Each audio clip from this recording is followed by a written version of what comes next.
We touched upon a little bit about your Reboot program. Can you talk a little bit more about what that is? Yes, Reboot is an online 6-week integrated combat trauma recovery program, and it's in a coaching format. It's in a virtual classroom. It's 90 minutes a week. The first 2 cohorts have been sponsored by Groupon Grassroots through a grant, and we're offering the tools, resources, and principles that we are going to be teaching it within the Warrior Rendezvous in an online environment. And what it offers is anonymity. It offers some portability. If you can't come into the live class, you can watch the rebroadcast of it. And it's really a very different approach to combat trauma in that we believe it's the natural byproduct of war. It's unique to the war experience, so it has to be dealt with in a little bit different way, but there is no disorder or illness from our perspective associated with combat trauma. And to me, this is really exciting because when you remove the stigma, you make it easier to solve the problem. Yes, I like that. And I think that's one of the thing I like the most about your approach is the removal of this stigma. Yeah. Because it's unnecessary and it's destructive.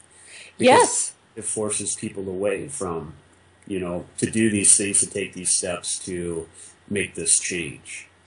But I want to add that through Reboot or through the work at Warrior Rendezvous, that we encourage people that if there's suicidal ideation, if there is substance abuse, if there are rage issues that are impeding the flow of the family or work performance or things like this, that there may be required as part of the action plan that the individual develops, getting more intense clinical care.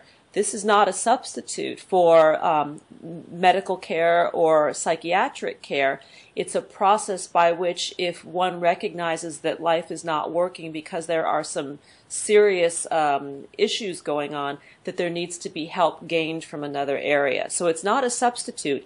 It is to, in addition to, or in many cases, most people will not need additional resources. That most people that come home have a mild situation and it will pass in a period of time with good support and nurturing. And then there are those who will need a higher level of care. But when the care is put in your own control, when you decide that life is not working well and that becomes part of your action plan, I think the likelihood of success is higher.